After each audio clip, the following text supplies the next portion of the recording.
매일 말씀 묵상에 오신 여러분을 환영합니다. 가을의 풍성한 열매처럼 하나님의 말씀으로 가득 채워지는 하루 되십시오. 안녕하세요 성도 여러분, 4월 25일 금요일 말씀 묵상 시작하도록 하겠습니다. 오늘 함께 묵상한 말씀은 갈라디아서 4장 1절에서 5절까지의 말씀입니다. 함께 읽겠습니다. 내가 또 말하노니 유업을 이을 자가 모든 것의 주인이나 어렸을 동안에는 종과 다름이 없어서 그 아버지가 정한 때까지 후견인과 청지기 아래에 있나니 이와 같이 우리도 어렸을 때에 이 세상의 초등학문 아래에 있어서 종노릇 하였더니 때가 참에 하나님이 그 아들을 보내사 여자에게서 나게 하시고 율법 아래에게 나게 하신 것은 율법 아래에 있는 자들을 속량하시고 우리로 아들의 명분을 얻게 하려 하심이라. 아멘.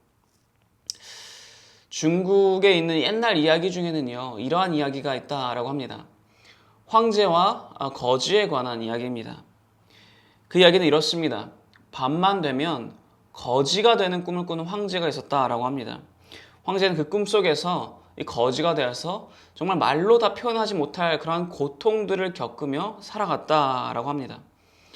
밤만 되면 이 거지가 되는 꿈을 꾸다 보니까 황제는요, 이 밤이 오는 것이 굉장히 두려워졌습니다. 더 나아가 낮에는요, 불안하고 초조했다라고 합니다. 밤이 이제 곧 오게 되니까. 결국 낮에는 불안하고 초조해하며 밤에는 이러한 고통을 받는 삶을 살았다라고 합니다. 한편 그 반대로 밤만 되면 황제가 되는 꿈을 꾸는 거지가 있었다라고 합니다. 거지는 그 꿈속에서 이 황제로서 자유함을 누리고 기쁨을 누리고 행복을 누리고 생명을 누렸다라고 합니다. 그렇게 이 거지는요, 밤만 되면 밤이 오는 것이 그렇게 기대가 되었다라고 합니다. 뿐만 아니라 낮에 이 거지로서의 삶이 힘들고 어렵다 할지라도 밤이 오는 그 순간만을 기대하며 기쁘고 즐겁게 살았다라고 합니다. 황제의 신분을 가지고 있으면서 그렇게 황제로서 살지 못한다면 그 신분이 도대체 무슨 소용이겠습니까? 혹여나 지금 우리가 이 황제와 같이 살아가는 것은 아닌지 되돌아보아야 합니다. 우리는 하나님의 자녀된 자들, 자녀로서의 신분을 가지고 있는 자들입니다. 그렇게 우리는 더 이상 죄의 종, 율법의 종이 아니라 하나님의 자녀로서 살아가야 합니다. 오늘 본문 설교에서 바울은요, 갈라디아 성도들에게 의 구원받은 이 자들의 신분이 무엇인지를 다시 한 번 더 알려주고 있습니다. 1절에서 3절입니다. 내가 또 말하노니 유업을 이을 자가 모든 것의 주인이나 어렸을 동안에는 종과 다름이 없어서 그 아버지가 정한 때까지 후견인과 청지기 아래에 있나니 이와 같이 우리도 어렸을 때에 이 세상의 초등학문 아래에 있어서 종노릇 하였더니. 아멘. 처음부터 말을 합니다. 우리는 유업을 이을 자이다 라고 이야기합니다. 그런데 어떻습니까? 우리가 이 유업이라는 것을 아직 어린 아이들에게 어린 시절에 그 유업들을 다 넘겨줘 버립니까? 그렇지 않습니다. 그 아이가 이 유업에 대해서 알고 이해하고 필요를 느끼고 책임을 느낄 때까지, 그리고 올바르게 관리할 수 있을 때까지 먼저 가르쳐 줍니다. 율법이 바로 그러한 일을 하였다라는 것입니다. 유업에 대해서 알고 이해하고 책임을 느끼고 필요를 느끼고 관리할 수 있도록 도와주려 했던 것이 바로 율법이었습니다. 그런데 어떻습니까? 이제 그리스도인이 된 우리는요, 아직도 율법 아래에 있습니까? 그렇지 않습니다. 4절 5절에 이렇게 쓰여 있습니다. 때가 참에 하나님이 그 아들을 보내사 여자에게서 나게 하시고 율법 아래에 나게 하신 것은 율법 아래에 있는 자들을 속량하시고 우리로 아들의 명분을 얻게 하려 하심이라. 아멘. 때가 찼습니다. 어떠한 때입니까? 하나님께서 우리를 위하여 독생자 예수 그리스도를 보내주신 때입니다. 율법을 완성시킨 때입니다. 우리가 유업을 받게 된 때입니다. 그리고 우리가 받게 된 이 유업은 무엇이냐? 바로 생명입니다.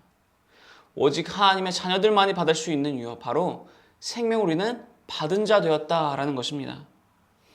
예수 그리스도를 통해서 우리의 신분은요, 이제 하나님의 자녀된 신분이 되었고 우리는 생명이라는 이 유업을 받은 자 된 자들이 되었습니다. 더 이상 율법 아래에서 종노릇할 필요가 없다라는 것입니다. 많은 크리스찬들이 아직도 이것을 오해합니다. 하나님의 자녀된 신분에 대해서 오해를 합니다. 아직도 종된 자로서 종노릇하며 살아간다라는 것입니다.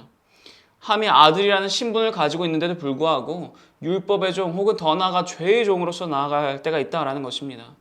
거짓 꿈을 꾸며 살아갔던 황제처럼 죄의 종의 꿈을 꾸며 율법의 종의 꿈을 꾸며 하나님의 자녀로서 온전히 살아가지 못하고 누리지 못한다라는 것입니다. 아직도 억압된 상태로 자유함을 누리지 못합니다. 생명이라는 유업을 누리지를 못합니다.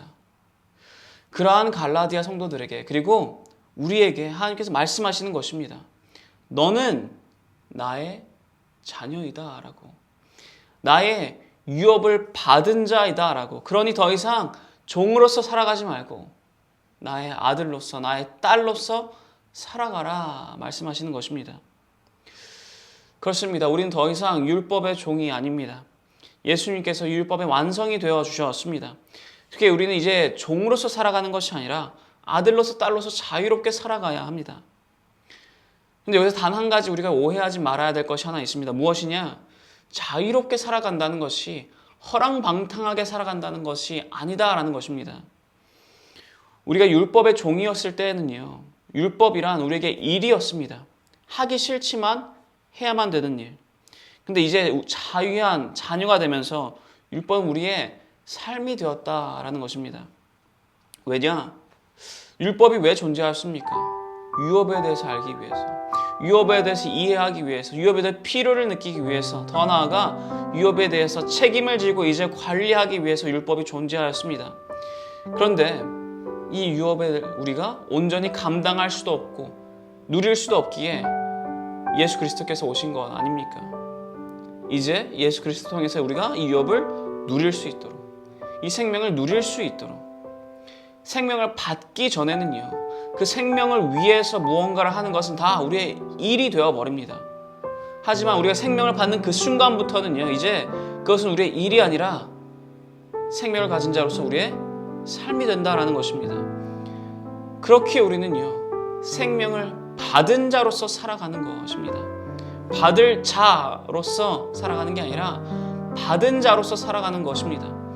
생명을 누리며 살아가는 것이, 우리가 영생을 살아가는 것이, 그리스도인으로 살아가는 것이, 하나님의 자녀로서 살아가는 것이 더 이상 일이 아니다라는 것입니다. 삶이 되어야 합니다. 하나님의 자녀로서 살아가는 것, 생명을 누리며 나아간다는 것이 이제 삶이 되는 모든 여러분 되길 바랍니다. 그럼에도 불구하고 이 유업을, 이 생명을 누리기 어렵다면, 하나님의 자녀로서 날아가기가 너무나도 어렵다면 성령님께 간구하시기 바랍니다. 성령님께서 분명히 자유함을, 생명을 우리에게 누리도록 도와주실 것입니다. 하나님께서는 이 성령님을 통해서 우리가 이 생명을, 이 유업을, 하나님의 자녀됨을 누리기를 원하십니다. 매일매일 매 순간순간 이 누리기를 원하십니다. 이 생명을 누리며 하나님의 자녀된 자로서 자유함을 누리며 나아가는 모든 성도 여러분 되시기를 축원합니다. 기도하겠습니다. 하나님 아버지 감사드립니다. 주님께서 우리에게 예수 그리스도를 보내주심을 통해 이제 유업을 받게 하셨습니다. 생명을 받게 하셨습니다.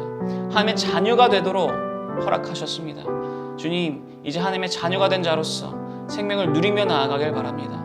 더 이상 하나님의 자녀된 자로서 살아가는 것이 나의 일이 아니라 삶이 되기를 소망합니다. 그러기 위해 도와주시고 인도하여 주셔서 감사드립니다. 이 모든 기도 살아계신 예수 그리스도의 이름으로 기도를 쌓옵나이다. 아멘. 금요일 기도 제목으로 기도하길 바랍니다. 예배를 위해서 기도해 주시기 바랍니다.